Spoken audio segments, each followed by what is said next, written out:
ಒಬ್ಬ ರಾಜ ತನ್ನ ಕಾಮಾಂಧತೆಯಲ್ಲಿ ತನ್ನ ಸ್ವಂತ ರಕ್ತದ ಸಂತಾನವನ್ನೇ ಕೆಟ್ಟ ದೃಷ್ಟಿಯಿಂದ ನೋಡತೊಡಗ್ತಾನೆ. ಆದರೆ ನಂತರ ನಡೆದಂಥ ಒಂದು ಘಟನೆ ಎಲ್ಲವನ್ನ ಮೇಲೆ ಕೆಳಗಾಗಿ ಮಾಡುತ್ತೆ.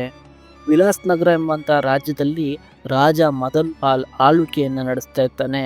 ರಾಜ ಮದನ್ ಪಾಲ್ ಬಹಳ ಕುತಂತ್ರಿಯಾಗಿರ್ತಾನೆ. ಭೋಗ ವಿಲಾಸದಲ್ಲೇ ಯಾವಾಗಲೂ ಮುಳುಗಿರೋಂಥ ಒಬ್ಬ ವ್ಯಕ್ತಿಯಾಗಿರ್ತಾನೆ. ಅವನು ಯಾವಾಗಲೂ ಭೋಗ ವಿಲಾಸದ ಬಗ್ಗೆನೇ ಯೋಚನೆ ಮಾಡ್ತಾ ಇರ್ತಾನೆ.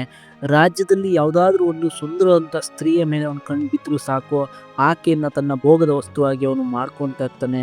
ಈ ವಿಷಯ ರಾಣಿ ಪ್ರೇಮಳತೆಗೂ ಗೊತ್ತಿರುತ್ತೆ. ರಾಜನ ಚಟದಿಂದ ಅವಳು ತುಂಬ ದುಃಖಿತಳಾಗಿರ್ತಾಳೆ. ಆದರೆ ರಾಜ ಅದು ಯಾವುದಕ್ಕೂ ಯೋಚನೆ ಮಾಡ್ತಾ ಇರಲ್ಲ. ಅವನು ಯಾವಾಗಲೂ ತನ್ನ ಭೋಗ ವಿಲಾಸದ ಬಗ್ಗೆನೇ ಯೋಚನೆ ಮಾಡ್ತಾ ಇರ್ತಾನೆ. ಸಾಕಷ್ಟು ಕುಡಿತಾ ಇರ್ತಾನೆ. ಹೊಸ ಹೊಸ ಸ್ತ್ರೀಯರ ಜೊತೆ ಭೋಗ ವಿಲಾಸದಲ್ಲಿ ಮುಳುಗಿರ್ತಾನೆ. ದುಷ್ಟ ರಾಜ ಮದನ್ ಪಾಲ್ಗೆ ಯಾವುದೇ ರೀತಿಯ ಸಂತಾನ ಅನ್ನೋದಿರಲ್ಲ.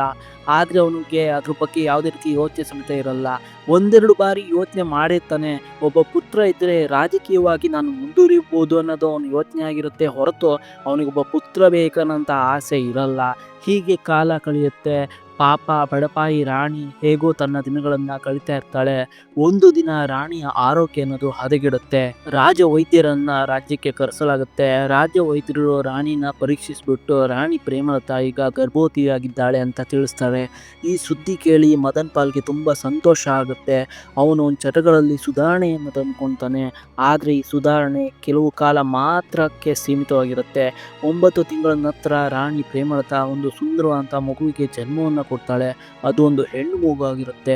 ಪುತ್ರನನ್ನ ನಿರೀಕ್ಷಿಸಿದ ರಾಜನಿಗೆ ಈ ಸುದ್ದಿ ಕೇಳಿದಾಗ ಕೋಪ ಅನ್ನೋದು ನೆತ್ತಿಗೆ ಇರುತ್ತೆ. ರಕ್ತ ಅನ್ನೋದು ಕೂತು ಹೋಗುತ್ತೆ. ಅವನು ತಕ್ಷಣವೇ ಒಂದು ಸಂದೇಶವನ್ನು ರಾಣಿಗೆ ಕಳಿಸ್ತಾಳೆ. ನಿನ್ನ ಗರ್ಭದಲ್ಲಿ ಜನಿಸಿದ ಆ ಹುಡುಗಿಯ ಮುಖ ನಾನು ಯಾವತ್ತಾರು ನೋಡಿದರೆ ಆಕೆಯೊಂದಿಗೆ ನಿನಗೂ ಸಮೇತ ಮರಣದಂಡನೆ ನೀಡ್ತೀನಿ ಅಂತ ಹೇಳಿಬಿಟ್ಟು ರಾಜ ಸಂದೇಶವನ್ನು ಕಳಿಸ್ತಾನೆ. ಈ ಸಂದೇಶವನ್ನು ಓದಿಕೊಂಡಂತಹ ಪಾಪ ಬಡಪಾಯಿ ರಾಣಿ ಕಣ್ಣೀರಿನಲ್ಲಿ ಮುಳುಗಿ ಹೋಗ್ತಾಳೆ. ಮೌನವಾಗಿ ಹೋಗ್ತಾಳೆ. ಅವಳಿಗೆ ಬೇರೆ ದಾರಿನೇ ಇರಲ್ಲ. ರಾಜನಿಂದ ಮಗುವನ್ನು ದೂರ ಇಡ್ತಾಳೆ. ಅವಳಿಗಿರೋಂಥ ಈಗ ಒಂದೇ ಒಂದು ಆಸೆ ಅಂದರೆ ಅದು ಅವಳ ಮಗು ತುಂಬ ಸುಂದರವಾಗಿರುತ್ತೆ. ಅದ್ರ ಕಣ್ಣುಗಳು ನಕ್ಷತ್ರಗಳ ಥರ ಮಿನುಗ್ತಾ ಇರುತ್ತೆ. ಆ ಮಗುವಿನ ತಪ್ಪಿಕೊಂಡಾಗ ರಾಣಿ ತನ್ನ ದುಃಖವನ್ನೆಲ್ಲ ಮರಿತಾ ಇರ್ತಾಳೆ. ಅದಕ್ಕೋಸ್ಕರ ರಾಣಿ ತನ್ನ ಮಗುವಿಗೆ ತಾರಾವತಿ ಅಂತ ಸಮೇತ ಹೆಸರನ್ನು ಸಮೇತ ಇಡ್ತಾಳೆ. ಇತ್ತ ರಾಜ ಹಿಂದಿಗಿಂತ ತುಂಬ ದುಷ್ಟನಾಗ್ತಾನೆ. ಹೆಣ್ಣು ಮಗು ಹುಟ್ಟಿದೆ ಅನ್ನೋ ಕಾರಣಕ್ಕೋಸ್ಕರ ಅವನು ರಾಣಿ ಬಳಿಗೂ ಹೋಗುವುದನ್ನು ನಿಲ್ಲಿಸ್ಬಿಟ್ಟಿರ್ತಾನೆ. ಈಗ ಅವನು ಹಿಂದಿಗಿಂತ ತುಂಬ ಕ್ರೂರಿಯಾಗಿರ್ತಾನೆ. ಅವನ ಮನಸ್ಸಿನಲ್ಲಿ ಯಾವಾಗಲೂ ಬೇಡದಿರೋ ಯೋಚನೆಗಳೇ ಓಡ್ತಾ ಇರುತ್ತೆ. ಹೀಗೆ ಕಾಲ ಅನ್ನೋದು ಕಳೀತಾ ಇರುತ್ತೆ. ರಾಜಕುಮಾರಿ ತಾರಾವತಿಗೆ 10 ವರ್ಷ ಆಗುತ್ತೆ. ಈಗ ಅವಳು ಇಡೀ ವಿಶ್ವದಲ್ಲೇ ಅತ್ಯಂತ ಸುಂದರವಂತಹ ಯುವತಿಯಾಗಿರ್ತಾಳೆ. ರಾಣಿ ಪ್ರೇಮಳತೆಗೆ ತನ್ನ ಮಗಳಿಗೆ ಒಂದು ವಿವಾಹ ಮಾಡಬೇಕನ್ನೋಂಥ ಒಂದು ಚಿಂತೆ ಕಾಡುತ್ತೆ. ಯಾಕಂದರೆ ಆ ಕಾಲದಲ್ಲಿ ಚಿಕ್ಕ ಮಕ್ಕಳಿಗೆ ಬೇಗ ವಿವಾಹ ಮಾಡ್ತಾ ಇರ್ತಾರೆ. 18ನೇ ವಯಸ್ಸಿಗೆ ಬಂದ ಕೂಡಲೇ ಅವ್ರನ್ನ ಗಂಡನ ಮನೆಗೆ ಕಳಿಸ್ತಾ ಇರ್ತಾರೆ. ಈ ಚಿಂತೆಯಲ್ಲೇ ರಾಣಿ ರಾಜನ ಬಳಿಗೆ ಹೋಗ್ತಾಳೆ ಮತ್ತು ರಾಜನಿಗೆ ಹೇಳ್ತಾಳೆ, ಮಹಾರಾಜ ನಿಮ್ಮ ಮಗಳು ಈಗ ವಯಸ್ಸಿಗೆ ಬಂದಾಳೆ. ಅವಳಿಗೆ ದಯವಿಟ್ಟು ಮದುವೆಯನ್ನು ಮಾಡಿ. ಜನ ಏನು ಮಾತಾಡ್ಬೋದು, ಸಮಾಜ ಏನು ಮಾತಾಡ್ಬೋದು, ಒಬ್ಬ ರಾಜ ತನ್ನ ಮಗಳಿಗೆ ಯಾಕೆ ವಿವಾಹ ಮಾಡ್ತಾ ಇಲ್ಲ ಅಂತ ಚರ್ಚೆ ಮಾಡ್ಬೋದು ಅಂತ ರಾಜನಿಗೆ ಇರೋವಂಥ ವಿಷಯನ ತಿಳಿಸ್ತಾಳೆ. ಆ ವಿಷಯವನ್ನ ಕೇಳಲೋ ಬೇಡೋ ಎಂದು ಕೇಳುತ್ತಿದ್ದ ರಾಜ ಒಂದೇ ಸಮನೆ ಚಿಂತಾಕ್ರಾಂತನಾಗಿ ಆ ವಿಷಯದ ಬಗ್ಗೆ ಯೋಚನೆ ಮಾಡೋಕ್ಕೆ ಶುರು ಮಾಡ್ತಾನೆ. ರಾಣಿ ಹೇಳ್ತಾ ಇರೋದು ಸರಿಯಾಗಿದೆ. ಜನರು ನನ್ನ ಬಗ್ಗೆ ತಪ್ಪಾಗಿ ಮಾತಾಡ್ಬೋದು. ಆದ್ದರಿಂದ ನಾನು ರಾಣಿ ಹೇಳಿದಂತೆ ಮಗಳಿಗೆ ಒಂದು ಮದುವೆಯನ್ನು ಮಾಡಬೇಕಂತ ವರನ ಹುಡುಕಕ್ಕೆ ಶುರು ಮಾಡ್ತಾನೆ. ಕೆಲವೇ ದಿನಗಳಲ್ಲಿ ಪಕ್ಕದ ಪ್ರತಾಪಗಡ ಎಂಬುವಂಥ ರಾಜ್ಯದಲ್ಲಿ ರಾಜಕುಮಾರಿ ತಾರಾವತಿಯ ವಿವಾಹ ಖಚಿತವಾಗುತ್ತೆ. ಪ್ರತಾಪಗಡದಲ್ಲಿ ಆಗ ರಾಜ ಧರ್ಮಪಾಲ್ ಆಳ್ವಿಕೆಯನ್ನು ನಡೆಸ್ತಿರ್ತಾನೆ. ಅವನಿಗೆ ಅಭಿಮನ್ಯು ಎನ್ನುವಂಥ ಒಬ್ಬನೇ ಒಬ್ಬ ಮಗ ಇರ್ತಾನೆ. ನಿಗದಿತ ಸಮಯದಲ್ಲೇ ಯುವರಾಜ ಅಭಿಮನ್ಯುನೊಂದಿಗೆ ರಾಜಕುಮಾರಿ ತಾರಾವತಿಯ ವಿವಾಹ ಪ್ರಸ್ತಾಪನೆ ಆಗುತ್ತೆ. ಹೀಗೆ ಕಾಲ ಕಳೆಯುತ್ತೆ. ರಾಜಕುಮಾರಿ ತಾರಾವತಿ ಈಗ 18 ವರ್ಷದವಳಾಗಿರ್ತಾಳೆ. ಈಗ ಅವಳು ಮೊದಲಿಗಿಂತ ಅತ್ಯಂತ ಸುಂದರಿಯಾಗಿರ್ತಾಳೆ. ಭಗವಂತ ಅವಳಿಗೆ ಎಂಥ ಅದ್ಭುತವಾದಂಥ ಸೌಂದರ್ಯವನ್ನು ಕೊಟ್ಟಿದ್ದನೋ ಅಷ್ಟೇ ಅದ್ಭುತವಾದಂಥ ಬುದ್ಧಿಯನ್ನು ಸಮೇತ ಕೊಟ್ಟು ಕಳಿಸಿದ್ದ ಅಂತ ರಾಣಿ ಅಂದ್ಕೊತಾ ಇರ್ತಾಳೆ. ರಾಜಕುಮಾರಿ ತಾರಾವತಿ ಗಂಡನ ಮನೆಗೆ ಹೋಗುವಂಥ ಸಮಯ ಬರುತ್ತೆ. ಆದರೆ ತನ್ನ ಸಂಸಾರವನ್ನು ತ್ಯಜಿಸಿ ಹೋಗುವಂಥ ಸಮಯ ಹತ್ತಿರವಾದಂತೆ ರಾಜಕುಮಾರಿಯ ತಾಯಿಯ ಆರೋಗ್ಯ ಅನ್ನೋದು ಕ್ಷೀಣಿಸ್ತಾ ಬರುತ್ತೆ. ಇನ್ನು ಅವಳು ಕೆಲವು ಕಾಲ ಮಾತ್ರ ಬದುಕಿರ್ಬೋದು ಅಂತ ಎಲ್ಲರೂ ಅನ್ಕೊತಾ ಇರ್ತಾರೆ. ಆದ್ದರಿಂದ ಅವಳು ರಾಜನ ಬಳಿಗೆ ಹೋಗಿ ಕಣ್ಣೀರಿಡ್ತಾಳೆ. ಮಹಾರಾಜ, ನೀವು ನೀವು ನನ್ನ ಮಗಳನ್ನ ದ್ವೇಷಿಸ್ತೀರಿ ಅಂತ ನನಗೆ ಚೆನ್ನಾಗಿ ಗೊತ್ತು. ಆಕೆಯ ಜನ್ಮದಿಂದ ಇಂದಿನವರೆಗೂ ನೀವು ಅವಳ ಮುಖವನ್ನು ಸಮೇತ ನೋಡಲು ಇಷ್ಟಪಡಲಿಲ್ಲ. ಆದರೆ ನಾನು ಈ ಭೂಮಿಯ ಮೇಲೆ ಹೆಚ್ಚು ಕಾಲ ಬದುಕುವುದಿಲ್ಲ ಅಂತ ಕಾಣಿಸ್ತದೆ. ಆದ್ದರಿಂದ ಮಹಾರಾಜ, ಈಗ ನೀವು ನಿಮ್ಮ ಮಗಳ ಜವಾಬ್ದಾರಿಯನ್ನ ತೆಗೆದುಕೊಳ್ಳಬೇಕಾಗಿದೆ. ಆಕೆಯನ್ನ ಗೌರವದಿಂದ, ಗೌರಿಯಿಂದ ಆಕೆಯ ಗಂಡನ ಮನೆಗೆ ಕಳಿಸಿಕೊಡಬೇಕಾಗಿದೆ. ನೀವು ಇಲ್ಲ ಎನ್ನದೆ ಈ ವಾಕ್ಯವನ್ನು ನಡೆಸ್ಕೊಳ್ಬೇಕಂತ ಪ್ರಾರ್ಥನೆ ಮಾಡ್ಕೊಳ್ತಾಳೆ. ಹಾಗೆ ರಾಜ ರಾಣಿಯ ಸ್ಥಿತಿಯನ್ನು ಕಂಡು ಕಣ್ಣೀರಾಗ್ತಾನೆ. ಆಕೆ ಕೈಯನ್ನು ಹಿಡಿದು, ಸರಿ, ನಾನು ನೀನು ಹೇಳಿದಂತೆ ಮಾಡ್ತೀನಿ, ನಮ್ಮ ಮಗಳನ್ನು ಕಾಪಾಡ್ತೀನಿ, ಆಕೆಯನ್ನು ಗಂಡನ ಮನೆಗೆ ಕಳಿಸ್ಕೊಡ್ತೀನಿ ಅಂತ ರಾಜ ಭರವಸೆಯನ್ನು ನೀಡ್ತಾನೆ. ಹೀಗೆ ಕೆಲವು ಕಾಲ ಕಳೆದ ನಂತರ ರಾಣಿ ಪ್ರೇಮಾವತಿಯ ದೇಹಾಂತ್ಯವಾಗುತ್ತೆ. ರಾಣಿಯ ದೇಹಾಂತ್ಯದ ನಂತರ ರಾಜ ತನ್ನ ವಾಗ್ದಾನದಂತೆ ರಾಜಕುಮಾರಿ ತಾರಾವತಿಗೆ ಒಂದು ಸಂದೇಶವನ್ನು ಕಳಿಸ್ತಾನೆ. ನಾನು ಇಂದು ನಿನ್ನನ್ನು ನೋಡಲು ಬರುತ್ತೇನೆ ಅಂತ ತಿಳಿಸ್ತಾನೆ. ರಾಜಕುಮಾರಿ ತಾರಾವತಿಗೆ ತಂದೆಯ ಸಂದೇಶ ತಲುಪಿದಾಗ ಆಕೆಯ ಖುಷಿಗೆ ಮಿತಿ ಅನ್ನೋದೇ ಇರಲ್ಲ. ಮೊದಲ ಬಾರಿಗೆ ಅವಳು ತನ್ನ ತಂದೆಯನ್ನು ನೋಡಲಿರ್ತಾಳೆ. ದರ್ಬಾರಿನ ಕೆಲಸಗಳೆಲ್ಲ ಮುಗಿದ ನಂತರ ರಾಜ ಮದನ್ ಪಾಲ್ ತಾರಾವತಿಯ ಒಂದು ಮಾಲಿಗೆ ಹೋಗ್ತಾನೆ. ಆಕೆಗೆ ಕರೆಯನ್ನು ನೀಡ್ತಾನೆ.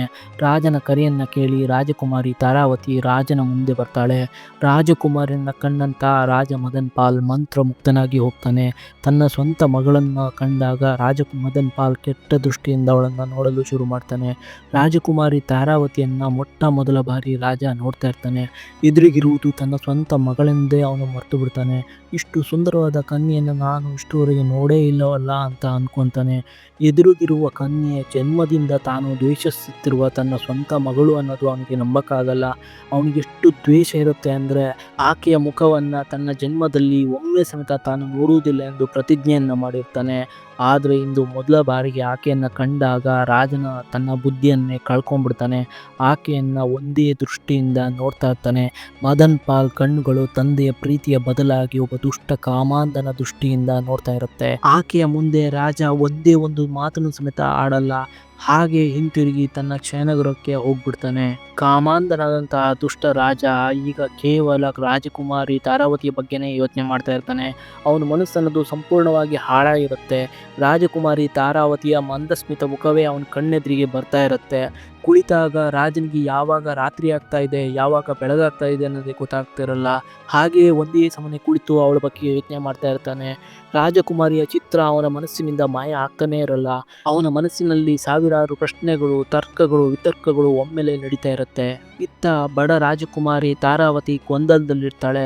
ತನ್ನ ತಂದೆಯನ್ನ ಭೇಟಿಯಾಗಬೇಕೆಂಬಂತ ಆಸೆಯಿಂದ ಕಾಯುತ್ತಿದ್ದವಳಿಗೆ ಜೀವನದಲ್ಲಿ ಮೊಟ್ಟ ಮೊದಲ ಬಾರಿಗೆ ತಂದೆಯನ್ನ ಭೇಟಿಯಾದರೂ ಆ ಖುಷಿ ಅವಳಿಗೆ ಸಿಗಲ್ಲ.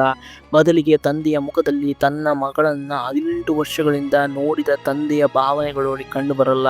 ಅದ್ರ ಬದಲಾಗಿ ಒಬ್ಬ ಲೋಭಿಯಾದ ಪುರುಷನು ಸುಂದರವಾದ ಸ್ತ್ರೀಯನ್ನ ನೋಡಿದಾಗ ಕಂಡು ಬರುವಂತಹ ಮುಖಲಕ್ಷಣಗಳು ಅವಳಿಗೆ ಕಾಣಿಸುತ್ತೆ. ರಾಜ ಮದನ್ ಪಾಲ್ ಬೆಳಗಾದ ತಕ್ಷಣವೇ ತನ್ನ ಸೇವಕರನ್ನ ಕರೆದು ಆದೇಶವನ್ನು ನೀಡ್ತಾನೆ. ಕುದುರೆ ಬಂಡಿಯನ್ನ ತಯಾರು ಮಾಡು ಅಂತ ಹೇಳ್ತಾನೆ. ಆತುರದಿಂದ ರಾಜನು ಕಾಡಿನತ್ತ ಇರುವ ಸಾಧುವಿನ ಆಶ್ರಮಕ್ಕೆ ಹೊರಟು ಹೋಗ್ತಾನೆ. ಕೆಲವೇ ಕ್ಷಣಗಳಲ್ಲೇ ರಾಜನು ತನ್ನ ಸೇವಕರೊಂದಿಗೆ ಸಾಧುವಿನ ಆಶ್ರಮಕ್ಕೆ ಬರ್ತಾನೆ. ರಾಜನು ಸಾಧುವಿಗೆ ನಮಸ್ಕಾರವನ್ನು ಮಾಡಿ ಕುಳಿತುಕೊಳ್ತಾನೆ. ಬೆಳಗಿನ ಜಾವದಲ್ಲೇ ರಾಜನು ತನ್ನ ಬಳಿಗೆ ಬಂದಿರುವುದನ್ನು ಕಂಡು ಆಶ್ಚರ್ಯಗೊಂಡಂಥ ಸಾಧು, ಏನು ಮಗನೇ, ಇಷ್ಟು ಬೆಳಗ್ಗೆ ಬಂದೆ, ಕಾರಣ ಏನು, ಎಲ್ಲವೂ ಕ್ಷೇಮವೇ ಅಂತ ಕೇಳ್ತಾನೆ. ರಾಜ ಮದನ್ ಪಾಲ್ ಸಾಧುವಿಗೆ, ಪ್ರಭು, ಕಳೆದ ರಾತ್ರಿಯಿಂದ ನಾನು ಒಂದು ಸಣ್ಣ ಗೊಂದಲದಲ್ಲಿದ್ದೇನೆ ಅಂತ ಹೇಳ್ತಾನೆ. ಸಾಧು, ಹೇಳು ವತ್ಸ, ಯಾವ ಗೊಂದಲ ಅದು? ನಿನ್ನನ್ನು ಇಷ್ಟು ಬೆಳಗ್ಗೆನೆ ನನ್ನ ಬಳಿಗೆ ಕರೆದು ತಂದಿದೆ ಅಂತ ಕೇಳ್ತಾನೆ. ಆಗ ರಾಜ, ಪ್ರಭು, ಯಾರಾದರೂ ಒಬ್ಬ ಒಂದು ಮಾವಿನ ಮರವನ್ನು ನೆಟ್ಟು ಅದರ ದಿನ ರಾತ್ರಿ ಸೇವೆ ಮಾಡಿ ವರ್ಷಗಳ ನಂತರ ಅದು ಫಲ ಕೊಡುವಾಗ ಆ ಮರವನ್ನು ನೆಟ್ಟವನೇ ಆ ಫಲವನ್ನು ಬೇರೆ ಯಾರಿಗೂ ಕೊಡದೆ ತಾನೇ ತಿನ್ನಬಾರದೆ? ಆ ಫಲವನ್ನು ಅವನು ತಿಂದರೆ ಅದು ತಪ್ಪೆ? ಅದು ಯಾವುದಾದರೂ ಅಪರಾಧವಾಗುತ್ತದೆ ಅಂತ ಕೇಳ್ತಾನೆ. ರಾಜನ ಮಾತನ್ನು ಕೇಳಿದಂಥ ಸಾಧು, ಇಲ್ಲ ರಾಜ, ಫಲವನ್ನು ತಿನ್ನುವ ವಿಷಯವಾದರೆ ಅದರಲ್ಲಿ ಯಾವುದೇ ಪಾಪವಿರಲ್ಲ ಅಂತ ಹೇಳ್ತಾನೆ. ತನ್ನ ಮನಸ್ಸಿನ ಘೋರ ಯೋಚನೆಯನ್ನು ಮರೆಮಾಚಿ ಸಾಧುವಿನ ಮುಂದೆ ತಿರುಚಿದ ಕಥೆಯನ್ನು ಹೇಳಿ ರಾಜನು ತನ್ನ ಕೆಟ್ಟ ಆಲೋಚನೆಯಲ್ಲಿ ತಪ್ಪಿಲ್ಲ ಅಂತ ಸಮಾಧಾನ ಮಾಡ್ಕೊತಾನೆ. ಸಾಧುವಿನಿಂದ ವಿದಾಯವನ್ನು ತೆಗೆದುಕೊಂಡು ಖುಷಿಯಿಂದ ಅರಮನೆಗೆ ಮರಳುತ್ತಾನೆ. ರಾಜನ ಜೊತೆಗೆ ಹೋಗಿದ್ದ ಸೇವಕ ಭೀಮನಿಗೆ ರಾಜನ ಈ ಕಥೆ ಮತ್ತು ಅವನ ವರ್ತನೆ ಬಹಳ ವಿಚಿತ್ರ ಅನಿಸುತ್ತೆ. ಆದರೆ ರಾಜನಿಗೆ ಏನಾದರೂ ಹೇಳುವ ಧೈರ್ಯ ಭೀಮನಿಗೆ ಎಲ್ಲಿಂದ ಬರುತ್ತದೆ? ಇತ್ತ ಬಡ ರಾಜಕುಮಾರಿ ರಾತ್ರಿ ಇಡೀ ನಿದ್ದೆ ಬರದೆ ಒದ್ದಾಡಿರ್ತಾಳೆ. ಬೆಳಗಾದ್ರೂ ಅವಳ ಮನಸ್ಸಿನಲ್ಲಿ ಹಿಂದಿನ ದಿನದ ಘಟನೆಗಳೇ ಕಾಡ್ತಾ ಇರುತ್ತೆ. ಕೊನೆಗೆ ತನ್ನ ತಂದೆಯ ಬಗ್ಗೆ ತಾನೇನಾದರೂ ತಪ್ಪಾಗಿ ಯೋಚನೆ ಮಾಡಿದ್ದೇನೆ ಎಂದು ಅವಳು ಆಲೋಚನೆ ಮಾಡ್ತಾಳೆ. ಈ ಯೋಚನೆಯೊಂದಿಗೆ ಅವಳು ತನ್ನ ತಂದೆಯೊಂದಿಗೆ ಮಾತನಾಡಬೇಕು ಅಂತ ನಿರ್ಧರಿಸ್ತಾಳೆ. ಆದರೆ ಅವಳು ರಾಜನ ಬಳಿಗೆ ಹೋದಾಗ ರಾಜ ಅರಮನೆಯಲ್ಲಿ ಇರಲ್ಲ. ಯಾಕಂದರೆ ರಾಜ ಆಗಲೇ ಸಾಧುವಿನ ಬಳಿಗೆ ಹೋಗಿರ್ತಾನೆ. ಸಾಧುವಿನ ಆಶ್ರಮದಿಂದ ಮರಳಿದ ರಾಜ ಮದನ್ ಪಾಲ್ ಸಾಕಷ್ಟು ಯೋಚನೆಯನ್ನು ಮಾಡಿ ಒಂದು ಪತ್ರವನ್ನು ಬರಿತಾನೆ. ಆ ಪತ್ರವನ್ನು ತನ್ನ ಸೇವಕ ಭೀಮನಿಗೆ ಕೊಟ್ಟು ಈ ಸಂದೇಶವನ್ನು ಪ್ರತಾಪಗಢಕ್ಕೆ ತೆಗೆದುಕೊಂಡು ಹೋಗಿ ರಾಜ ಮದನ್ ಪಾಲ್ಗೆ ಕೊಡು ಅಂತ ಹೇಳಿ ಆದೇಶವನ್ನು ಕೊಡ್ತಾನೆ. ರಾಜನ ಆದೇಶದಂತೆ ಭೀಮನು ತಕ್ಷಣವೇ ಪ್ರತಾಪಗಢಕ್ಕೆ ಹೊರಟೋಗ್ತಾನೆ. ಕೆಲವೇ ಗಂಟೆಗಳ ಪ್ರಯಾಣದ ನಂತರ ಅವನು ಪ್ರತಾಪಗಢವನ್ನು ತಲುಪ್ತಾನೆ. ರಾಜ ಧರ್ಮಪಾಲ್ ಸಭೆಯಲ್ಲಿ ಕುಳಿತಿರ್ತಾನೆ. ಭೀಮ ರಾಜನಿಗೆ ಪ್ರಣಾಮವನ್ನು ಮಾಡಿ ಪತ್ರವನ್ನು ಕೊಡಲು ಹೋದಾಗ ರಾಜ ಧರ್ಮಪಾಲ್, ಏನು ಸಂದೇಶ ತಂದಿದ್ಯಾ, ನೀನೇ ಜೋರಾಗಿ ಓದು ಅಂತ ಆದೇಶವನ್ನು ನೀಡ್ತಾನೆ. ಆಗ ಭೀಮ ರಾಜಸಭೆಯಲ್ಲಿ ಪತ್ರವನ್ನು ಜೋರಾಗಿ ಓದಲು ಆರಂಭಿಸ್ತಾನೆ. ಪ್ರಿಯ ರಾಜ, ನನ್ನ ಮಗಳಾದ ನಿಮ್ಮ ಸೊಸೆಯಾದ ಕುಮಾರಿ ತಾರಾವತಿಯು ತನ್ನ ತಾಯಿಯ ಮರಣದ ದುಃಖವನ್ನು ಸಹಿಸಲಾಗದೆ ಈ ಲೋಕವನ್ನು ತೊರೆದು ನಮ್ಮನ್ನು ಬಿಟ್ಟು ಹೋಗಿದ್ದಾಳೆ. ಈ ಸುದ್ದಿಯನ್ನು ಬಹಳ ಹಿಂದೆ ನಿಮಗೆ ತಿಳಿಸಬೇಕು ಎಂದು ನಾನು ಬಯಸಿದ್ದೆ. ಆದರೆ ಪತ್ನಿಯ ಸಾವು, ನಂತರ ಮಗಳ ಸಾವು, ಈ ದುಃಖದಿಂದ ನಾನೇ ಕಂಗಾಲಾಗಿದ್ದೆ.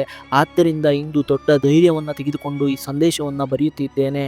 ದಯವಿಟ್ಟು ರಾಜ, ಅಭಿಮನ್ಯುವಿಗೆ ನೀವು ಒಂದು ಸೂಕ್ತವಾದಂತಹ ವಿವಾಹವನ್ನು ಮಾಡಿ ಬೇರೆ ವಧುವನ್ನು ಹುಡುಕಿ. ಈ ದುಃಖಕ್ಕಾಗಿ ನಾನು ನಿಮ್ಮನ್ನು ಕ್ಷಮೆಯಾಚಿಸುತ್ತೇನೆ, ರಾಜ ಮದನ್ ಪಾಲ್ ಅಂತ ಆ ಪತ್ರದಲ್ಲಿ ಬರೆಯಲಾಗಿತ್ತು. ಈ ಸುದ್ದಿಯನ್ನು ಕೇಳಿ ರಾಜ ಧರ್ಮಪಾಲ್ಗೆ ದೊಡ್ಡ ಆಘಾತವಾಗುತ್ತೆ. ಆದರೆ ರಾಜನಿಗಿಂತ ಹೆಚ್ಚಿನ ದೊಡ್ಡ ಆಘಾತ ಆ ಸಂದೇಶವನ್ನು ತಂದಂತಹ ಭೀಮನಿಗೆ ಆಗುತ್ತೆ. ಬೆಳಗಿನ ಜಾವವೇ ಸಾಧುವಿನ ಭೇಟಿ ಮತ್ತು ಈಗ ಈ ಪತ್ರ ಎರಡನ್ನೂ ಜೋಡಿಸಿದಾಗ ರಾಜನ ಕೆಟ್ಟ ಉದ್ದೇಶ ಭೀಮನಿಗೆ ಅರ್ಥ ಆಗಕ್ಕೆ ಸಾಕಷ್ಟು ಸಮಯ ಬೇಕಾಗಲ್ಲ. ದುಷ್ಟ ರಾಜ ತನ್ನ ಸ್ವಂತ ಮಗಳ ಬಗ್ಗೆ ಘೋರವಾಗಿ ಆಲೋಚನೆಯನ್ನು ಹೊಂದಿದ್ದಾನೆ ಅಂತ ತಿಳಿದ ತಕ್ಷಣವೇ ಭೀಮನು ತನ್ನ ಕುದುರೆಯನ್ನು ವಿಲಾಸನಗರದತ್ತ ಓಡಿಸ್ತಾನೆ. ಹಿಂದಿನ ಕಾಲದಲ್ಲಿ ರಾಜ ಮಹಾರಾಜರ ವಿವಾಹವಾದಾಗ ವಧುವಿನ ತಂದೆ ತನ್ನ ಮಗಳಿಗೆ ಧನ ದೌಲತ್ ಜೊತೆಗೆ ಸೇವಕರನ್ನು ಸಮೇತ ಕೊಡ್ತಾ ಇರ್ತಾರೆ. ಹಾಗೆ ಭೀಮನು ಕೂಡ ರಾಣಿ ಪ್ರೇಮಳತಳಿಗೆ ವಿಲಾಸನಗರಕ್ಕೆ ಸೇವಕನಾಗಿ ಬಂದಿರ್ತಾನೆ. ಆದ್ದರಿಂದ ಅವನು ಯಾವಾಗಲೂ ರಾಣಿಗೆ ನಿಷ್ಠಾವಂತನಾಗಿರ್ತಾನೆ, ರಾಣಿಗೆ ಒಳ್ಳೆಯದನ್ನೇ ಬಯಸ್ತಾ ಇರ್ತಾನೆ. ರಾಜನ ಒಂದು ಕೆಟ್ಟ ಉದ್ದೇಶ ಅವನಿಗೆ ತಿಳಿದಾಗ ರಾತ್ರಿ ಆಗುವ ಮೊದಲೇ ನಾನು ರಾಜಕುಮಾರಿ ತಾರಾವತಿಯ ಬಳಿಗೆ ತಲುಪಬೇಕಂತ ನಿರ್ಧರಿಸಿ ಕುದುರೆಯನ್ನು ಜೋರಾಗಿ ಓಡಿಸ್ತಾನೆ. ಇತ್ತ ಈ ವಿಷಯ ರಾಜಕುಮಾರ ಅಭಿಮನ್ಯುವಿಗೆ ತಿಳಿದಾಗ ಅವನು ಕಲ್ಲಿನಂತಾಗ್ತಾನೆ. 7-8 ವರ್ಷಗಳ ಹಿಂದೆ ರಾಜಕುಮಾರಿ ತಾರಾವತಿಯನ್ನ ವಿವಾಹ ಸಮಯದಲ್ಲಿ ಅಭಿಮನ್ಯು ನೋಡಿರ್ತಾನೆ. ಅವಳು ತುಂಬಾ ಸುಂದರಿಯಾಗಿರ್ತಾಳೆ, ಅವಳ ಕಣ್ಣುಗಳು ತುಂಬಾ ಅದ್ಭುತವಾಗಿರುತ್ತೆ. ಅವಳೊಂದಿಗೆ ಜೀವನವನ್ನು ಕಳೆಯುತ್ತೇನೆ ಅಂತ ಅವನು ತುಂಬ ಸಂತೋಷದಿಂದ ಇರ್ತಾನೆ. ಪ್ರತಿ ದಿನವನ್ನು ಕಷ್ಟದಿಂದ ಕಳೀತಾ ಇರ್ತಾನೆ. ಹೀಗಿರಬೇಕಾದ್ರೆ ಒಂದೇ ಕ್ಷಣನೇ ತನ್ನ ಪತ್ನಿ ಸತ್ತು ಹೋದಳು ಎನ್ನುವಂಥ ವಿಷಯ ತಿಳಿದು ಅವನು ಕಂಗಾಲಾಗಿ ಹೋಗ್ತಾನೆ, ಕಣ್ಣೀರಿನಲ್ಲಿ ಮುಳುಗೋಗ್ತಾನೆ. ಅವನ ಕನಸಿನ ಲೋಕ ಅನ್ನೋದು ಚಿತ್ರ ಆಗೋಗುತ್ತೆ. ಇತ್ತ ದುಷ್ಟ ರಾಜ ಮದನ್ ಪಾಲ್ ತನ್ನ ಘೋರ ಯೋಜನೆಯಂತೆ ಎಲ್ಲ ಸೇವಕರಿಗೂ ರಜೆಯನ್ನು ನೀಡ್ತಾನೆ. ಅರಮನೆಯಲ್ಲಿ ಭದ್ರ ಕಾವಲನ್ನು ನಿಂತಿರುವಂಥ ಸಿಪಾಯಿಗಳಿಗೆ ಈ ರಾತ್ರಿ ಯಾರು ಅರಮನೆಗೆ ಒಳಗೆ ಬರಬಾರ್ದು, ಹಾಗೆ ಹೊರಗಡೆ ಸಮೇತ ಹೋಗಬಾರ್ದು ಅಂತ ಕಟ್ಟಾಜ್ಞೆಯನ್ನು ನೀಡ್ತಾನೆ. ದಿನ ಕಳೆಯುತ್ತೆ, ಸಂಜೆ ಆಗುತ್ತೆ. ಸಂಜೆ ಆಗ್ತಿದ್ದಂತೆ ಭೀಮ ಅರಮನೆಯ ಮುಖ್ಯ ದ್ವಾರವನ್ನು ತಲುಪ್ತಾನೆ. ಆದರೆ ಅವನನ್ನು ಒಳಗೆ ರಕ್ಷಕರು ಬಿಡಲ್ಲ. ನಿನಗೆ ಗೊತ್ತಿಲ್ಲವೇ, ಇಂದು ಮಹಾರಾಜರು ಎಲ್ಲರಿಗೂ ರಜೆಯನ್ನು ನೀಡಿದ್ದಾರೆ ಅಂತ ಹೇಳ್ತಾರೆ. ಆಗ ರಕ್ಷಕರ ಮಾತನ್ನು ಕೇಳಿ ಭೀಮನಿಗೆ ಒಂದು ಕ್ಷಣ ಆಘಾತವಾಗುತ್ತೆ. ಆದರೆ ಬುದ್ಧಿವಂತಿಕೆಯಿಂದ ಅವನು ಯೋಚನೆಯನ್ನು ಮಾಡಿ, ಮಹಾರಾಜರು ನನಗೆ ಒಂದು ಪ್ರಮುಖ ಸಂದೇಶವನ್ನು ಕೊಟ್ಟು ಕಳಿಸಿದ್ರು. ಮರಳಿ ಬಂದಾಗ ಮನೆಗೆ ಹೋಗುವ ಮೊದಲು ಆ ಸಂದೇಶವನ್ನು ನನಗೆ ತಿಳಿಸು ಅಂತ ಹೇಳಿದ್ರು. ಅದಕ್ಕಾಗಿ ನಾನು ಮಹಾರಾಜರ ಆಜ್ಞೆಯಂತೆ ಅವರನ್ನು ಇಂದು ಭೇಟಿಯಾಗಬೇಕಾಗಿದೆ ಅಂತ ತಿಳಿಸ್ತಾನೆ. ಭೀಮನ ಮಾತನ್ನು ಕೇಳಿ ರಕ್ಷಕರು ಅವನನ್ನು ಒಳಗೆ ಹೋಗಕ್ಕೆ ಒಪ್ಪಿಗೆ ಕೊಟ್ಟು ಕಳಿಸ್ತಾರೆ. ಭೀಮನು ಓಡುತ್ತಾ ರಾಜಕುಮಾರಿ ತಾರಾವತಿಯ ವಿಶ್ರಾಂತಿ ಗೃಹಕ್ಕೆ ಹೋಗ್ತಾನೆ. ರಾಜಕುಮಾರಿಯ ಕೊಠಡಿಯನ್ನು ರಹಸ್ಯವಾಗಿ ಪ್ರವೇಶಿಸ್ತಾನೆ. ಆಲೋಚನೆಯಲ್ಲಿ ಮುಳುಗಿದ್ದಂತಹ ರಾಜಕುಮಾರಿಯ ದೃಷ್ಟಿ ಭೀಮನ ಮೇಲೆ ಬಿದ್ದಾಗ ಆಕೆ ಕೋಪದಿಂದ ಚೀರಲು ಹೊರಡ್ತಾಳೆ. ಆಗ ಭೀಮ, ಕ್ಷಮಿಸಿ ರಾಜಕುಮಾರಿಯವರೇ, ಇಷ್ಟು ಆಕಸ್ಮಿಕವಾಗಿ ಅನುಮತಿ ಇಲ್ಲದೆ ನಿಮ್ಮ ಕೊಠಡಿಗೆ ಬಂದೆ. ಆದರೆ ವಿಷಯವೇ ಅಷ್ಟು ಗಂಭೀರವಾಗಿದೆ, ಆದ್ದರಿಂದ ಈ ರೀತಿ ಬರಬೇಕಾಯಿತು ಅಂತ ಹೇಳ್ತಾನೆ. ಭೀಮನ ಮಾತನ್ನು ಕೇಳಿ ರಾಜಕುಮಾರಿ ಸ್ವಲ್ಪ ಶಾಂತವಾಗಿ, ಹೇಳಿ ಕಾಕ, ಯಾವ ವಿಷಯ ಅದು ಅಂತ ಕೇಳ್ತಾಳೆ. ಭೀಮನು ಬೆಳಗಿನ ಜಾವ ರಾಜ ಸಾಧುವನ್ನ ಭೇಟಿಯಾಗಿದ್ದರಿಂದ ಹಿಡಿದು ತಪ್ಪು ಸಂದೇಶವನ್ನು ಪ್ರತಾಪಗಢಕ್ಕೆ ಕೊಟ್ಟು ಬರುವವರೆಗಿನ ಎಲ್ಲ ವಿಷಯವನ್ನು ವಿವರವಾಗಿ ರಾಜಕುಮಾರಿಗೆ ತಿಳಿಸ್ತಾನೆ. ಕ್ಷಮಿಸಿ ರಾಜಕುಮಾರಿಯವರೇ, ಸಣ್ಣ ಬಾಯಿಂದ ದೊಡ್ಡ ಮಾತು ಬರುತ್ತಿದೆ.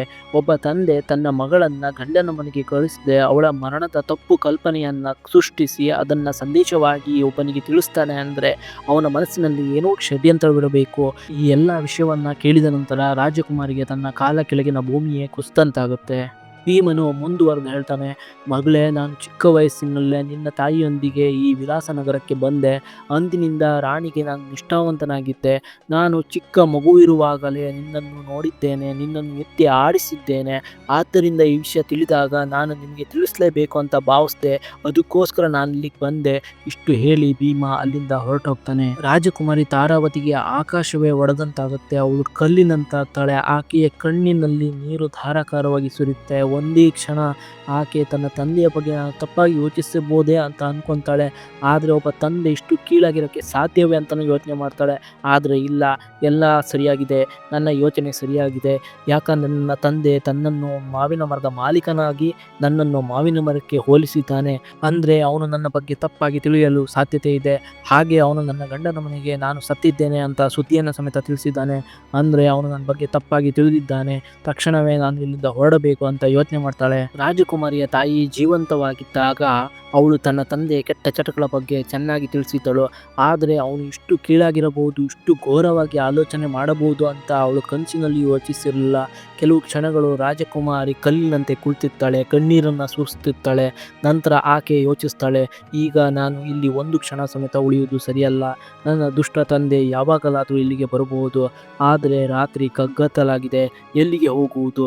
ಕೊನೆಗೆ ಏನಾದರೂ ಆಗಲಿ, ಇಲ್ಲಿಂದ ಹೊರಟು ಹೋಗಲೇಬೇಕು. ಇಲ್ಲಿ ಒಂದು ಕ್ಷಣ ಸಮೇತ ಉಳಿಬಾರ್ದಂತ ನಿರ್ಧರಿಸ್ತಾಳೆ. ದೊಡ್ಡ ಧೈರ್ಯ ತೆಗೆದುಕೊಂಡಂಥ ರಾಜಕುಮಾರಿ ತನ್ನನ್ನು ತಾನೇ ಸಂಭಾಳಿಸಿಕೊಂಡು ಕೆಲವು ವಸ್ತ್ರಗಳನ್ನು ಮತ್ತು ಕೆಲವು ಅಮೂಲ್ಯ ಆಭರಣಗಳನ್ನು ತೆಗೆದುಕೊಂಡು ಸಾಧಾರಣ ವಸ್ತ್ರವನ್ನು ಧರಿಸಿ ಅರಮನೆಯ ದ್ವಾರಕ್ಕೆ ತಲುಪ್ತಾಳೆ. ಅಲ್ಲಿ ರಕ್ಷಕರು ಆಕೆಯನ್ನು ತಡೆದು, ನೀನು ಯಾರು? ಒಳಗೆ ಏನು ಮಾಡುತ್ತಿದ್ದೆ? ಇಂದು ಮಹಾರಾಜರು ಎಲ್ಲರಿಗೂ ರಜೆಯನ್ನು ನೀಡಿದ್ದಾರಲ್ಲವೇ ಎಂದು ಕೇಳ್ತಾರೆ. ಆಗ ರಕ್ಷಕರ ತಡೆಗೆ ಧೈರ್ಯದಿಂದ ರಾಜಕುಮಾರಿ, ನನ್ನ ಹೆಸರು ಸುಲೋಚನಾ, ನಾನು ರಾಜಕುಮಾರಿಯವರ ಸೇವಕಿ. ಇಂದು ಅವರ ಆರೋಗ್ಯ ಸ್ವಲ್ಪ ಕೆಟ್ಟಿತ್ತು, ಆದ್ದರಿಂದ ನನ್ನನ್ನು ತಡೆದಿದ್ದರು. ಈಗ ಅವರು ಸ್ವಲ್ಪ ಚೇತರಿಸಿಕೊಂಡಿದ್ದಾರೆ. ಆದ್ದರಿಂದ ನೀನು ತಕ್ಷಣ ಮನೆಗೆ ಹೋಗು, ಏಕೆಂದರೆ ಇಂದು ಮಹಾರಾಜರು ಎಲ್ಲರಿಗೂ ರಜೆಯನ್ನ ನೀಡಿದ್ದಾರೆ. ನೀನು ಇಲ್ಲಿ ಉಳಿದರೆ ಅದು ಅವರ ಆದೇಶಕ್ಕೆ ವಿರುದ್ಧವಾಗುತ್ತದೆ ಎಂದು ಹೇಳಿ ಕಳಿಸಿದರು ಅಂತ ಹೇಳ್ತಾಳೆ. ರಾಜಕುಮಾರಿಯ ಮಾತನ್ನ ಕೇಳಿದ ರಕ್ಷಕರಿಗೆ ನಂಬಿಕೆ ಬರುತ್ತೆ. ಆಕೆಯನ್ನ ಹೊರಗಡೆ ಕಳಿಸ್ತಾರೆ. ರಕ್ಷಕರನ್ನ ಒಚ್ಚಿಸಿ ರಾಜಕುಮಾರಿ ಹೊರಗಡೆ ಬರ್ತಾಳೆ. ಆದರೆ ಆಕೆಯ ಮುಂದೆ ಒಂದು ದೊಡ್ಡ ಸಮಸ್ಯೆ ಇರುತ್ತೆ. ಈ ಕಗ್ಗತ್ತಲ ರಾತ್ರಿಯಲ್ಲಿ ಎಲ್ಲಿಗೆ ಹೋಗುವುದು? ಸ್ವಲ್ಪ ದೂರ ನಡೆದ ನಂತರ ಅವಳಿಗೆ ಒಂದು ಶಿಥಿಲಗೊಂಡಂಥ ಒಂದು ಮನೆ ಕಾಣುತ್ತೆ. ಆ ಕಟ್ಟಡದಲ್ಲೇ ಇಂದು ರಾತ್ರಿ ನಾನು ಕಳೆಯಬೇಕಂತ ನಿರ್ಧರಿಸ್ತಾಳೆ. ಬೆಳಗಾದ್ಮೇಲೆ ನಾನು ಎಲ್ಲಿಗಾದ್ರೂ ಹೋದ್ರಾಯ್ತು ಅಂತ ಯೋಚನೆ ಮಾಡ್ತಾಳೆ. ಹಾಗೆ ಆ ಶಿಥಿಲಗೊಂಡಂತಹ ಮನೆ ಒಳಗಡೆ ಹೋಗಿ ಒಂದು ಕಡೆ ಕುಳಿತುಕೊಳ್ತಾಳೆ. ತನ್ನ ದುರ್ವಿಧಿಯ ಬಗ್ಗೆ ಚಿಂತಿಸಿ ಅವಳು ಅಳ್ತಾಳೆ. ಒಮ್ಮೆ ನಾನು ರಾಜಕುಮಾರಿಯಾಗಿದ್ದವಳು, ಈಗ ಇಂತಹ ದುಷ್ಟ ತಂದೆ ಕಾರಣದಿಂದ ಇಂತಹ ಒಂದು ಕೆಟ್ಟ ಮನೆಯಲ್ಲಿ ನಾನು ಇಂದು ಇದ್ದು ರಾತ್ರಿ ಕಳಿಬೇಕಾಗಿದೆ ಅಂತ ಯೋಚನೆ ಮಾಡ್ತಾಳೆ. ಹೀಗೆ ರಾತ್ರಿ ಕಳೆಯುತ್ತೆ. ಬೆಳಗಿನ ಜಾವ ಸ್ವಲ್ಪ ಬೆಳಕು ಕಾಣಿಸಿದ ನಂತರ ರಾಜಕುಮಾರಿ ಮತ್ತೆ ನಡೆಯಲಾರಂಭಿಸ್ತಾಳೆ. ನನ್ನ ತಂದೆ ಬೆಳಗಿನ ಜಾವ ನನ್ನ ಕೊಠಡಿಗೆ ಬಂದು ನಾನು ಇಲ್ಲದಿರುವುದನ್ನು ಕಂಡರೆ ನನ್ನನ್ನು ಹುಡುಕಲು ಆರಂಭಿಸ್ತಾನೆ. ಈ ಚಿಂತೆ ಅವಳನ್ನು ಕಾಡಲಾರಂಭಿಸುತ್ತೆ. ಆದ್ದರಿಂದ ಅವಳು ಎಷ್ಟು ವೇಗವಾಗುತ್ತೋ ಅಷ್ಟು ವೇಗವಾಗಿ ಅಲ್ಲಿಂದ ಹೋಗಲು ಬಯಸ್ತಾಳೆ. ಅವಳಿಗೆ ಯಾವುದೇ ರೀತಿಯ ದಿಕ್ಕಿನ ನಿರ್ದೇಶನ ಇರಲ್ಲ. ಎಷ್ಟು ಬೇಗ ಆಗುತ್ತೋ ಅಷ್ಟು ಬೇಗ ಅಲ್ಲಿಂದ ದೂರ ಹೋಗ್ಬೇಕಂತ ನಡೀತಾ ಇರ್ತಾಳೆ. ಇತ್ತ ರಾಜಕುಮಾರಿ ಆಲೋಚಿಸಿದಂತೆ ಬೆಳಗಾದ ತಕ್ಷಣ ರಾಜ ಮದನ್ ಪಾಲ್ ಆಕೆಯ ಕೊಠಡಿಗೆ ಬರ್ತಾನೆ. ರಾಜಕುಮಾರಿ ಅಲ್ಲಿ ಇಲ್ಲದಿರುವುದನ್ನು ಕಂಡು ಅವನ ಎದೆಯ ಮೇಲೆ ಸರ್ಪವೇ ಒರಗಿದಂತಾಗುತ್ತೆ. ಇಡೀ ಅರಮನೆಯಲ್ಲಿ ರಾಜಕುಮಾರಿಯನ್ನು ಹುಡುಕ್ತಾರೆ, ಆದರೆ ರಾಜಕುಮಾರಿ ಅಲ್ಲಿರುವುದಿಲ್ಲ. ಇತ್ತ ರಾಜ ಕೈಕಟ್ಟಿ ಕುಳಿತುಕೊಳ್ತಾನೆ. ಇತ್ತ ನಡೆದು ತೀರಾ ಸುಸ್ತಾದಾಗ ರಾಜಕುಮಾರಿ ಸಮೀಪದಲ್ಲಿ ಕಾಣಿಸ್ತಿದ್ದಂತಹ ನದಿಯ ತೀರಕ್ಕೆ ಹೋಗ್ತಾಳೆ. ಅಲ್ಲೇ ಕುಳಿತು ವಿಶ್ರಾಂತಿಯನ್ನು ತೆಗೆದುಕೊಳ್ತಾಳೆ. ಬಾಯಾರಿದ್ದರಿಂದ ಅವಳು ನದಿಯ ನೀರನ್ನು ಕುಡಿಯಲು ಆರಂಭಿಸ್ತಾಳೆ. ಆಕೆಗೆ ನೀರಿನಲ್ಲಿ ತನ್ನ ಪ್ರತಿಬಿಂಬ ಕಾಣಿಸುತ್ತೆ. ತನ್ನ ಸುಂದರ ರೂಪವನ್ನು ಕಂಡು ಆಕೆಗೆ ತನ್ನ ಮೇಲೆಯೇ ತಿರಸ್ಕಾರ ಹುಟ್ಟುತ್ತೆ. ಈ ರೂಪದಿ ಯಾವ ಕೆಲಸಕ್ಕೆ ಬೇಕಾಗಿದೆ? ಇದನ್ನು ಕಂಡೇ ಅಲ್ಲವೇ ನನ್ನವರು ನನ್ನ ಎದುರಿಗೆ ನಿಂತಿತ್ತು. ಇಂತಹ ಸೌಂದರ್ಯದಿಂದ ಏನು ಪ್ರಯೋಜನ ಇದೆ? ನಾನು ಕುರೂಪಿಯಾಗಿದ್ದರೆ ಇಂದು ಈ ದಿನವನ್ನು ನೋಡುವ ಸಾಧ್ಯತೆಯೇ ಇರಲಿಲ್ಲ ಅಂತ ಯೋಚಿಸ್ತಾಳೆ. ಈಗ ರಾಜಕುಮಾರಿಯ ಮನಸ್ಸನ್ನೋದು ಒಡೆದೋಗಿರುತ್ತೆ. ಅವಳ ದೇಹವು ದಣಿದಿರುತ್ತೆ. ರಾಜಕುಮಾರಿ ಅಲ್ಲೇ ಕುಳಿತು ಯೋಚಿಸ್ತಿರ್ತಾಳೆ. ಆಗ ಅವಳೊಂದು ಯೋಚನೆಯನ್ನು ಮಾಡ್ತಾಳೆ. ನಾನು ಯಾಕೆ ನನ್ನ ಗಂಡನ ಮನೆಗೆ ಹೋಗಿ ನಡೆದ ವಿಷಯವನ್ನು ತಿಳಿಸ್ಬಾರ್ದು ಅಂತ ಆಲೋಚಿಸ್ತಾಳೆ. ಮತ್ತು ಯಾವ ಮುಖದಿಂದ ಹೋಗಿ ಹೇಳುವುದು? ಇದನ್ನು ಯಾರು ತಾನೇ ನಂಬ್ತಾರೆ ಅಂತ ಅವಳು ಯೋಚಿಸ್ತಾಳೆ. ಹಾಗೆ ಅವಳಿಗೆ ಮತ್ತೊಂದು ಯೋಚನೆ ಬರುತ್ತೆ. ಈ ಸೌಂದರ್ಯದಿಂದಲೇ ಅಲ್ಲವೇ ಇಷ್ಟೊಂದು ನಡೆದಿತ್ತು. ಆದ್ದರಿಂದ ಈ ಸೌಂದರ್ಯವನ್ನು ಯಾಕೆ ನಾಶ ಮಾಡಬಾರ್ದು ಅಂತ ಯೋಚಿಸ್ತಾಳೆ. ಹಾಗೆ ಅವಳು ತನ್ನ ದೇಹದಾದ್ಯಂತ ಕಾಲಿನಿಂದ ಹಿಡಿದು ಮುಖದ ತನಕ ಕಪ್ಪನ್ನು ಲೇಪಿಸ್ಕೊಳ್ತಾಳೆ. ಕುರೂಪಿಯಾಗಿ ಹೋಗ್ತಾಳೆ. ಮುಂದೇನಾಗುತ್ತೆ ಅನ್ನೋದನ್ನು ಮುಂದಿನ ಭಾಗದಲ್ಲಿ ನೋಡೋಣ ಸ್ನೇಹಿತರೆ. ನಿಮಗೆ ಈ ಕತೆ ಇಷ್ಟ ಆಗಿದೆ ದಯವಿಟ್ಟು ಸಬ್ಸ್ಕ್ರೈಬ್ ಮಾಡಿ, ಸಪೋರ್ಟ್ ಮಾಡಿ. ಧನ್ಯವಾದಗಳು.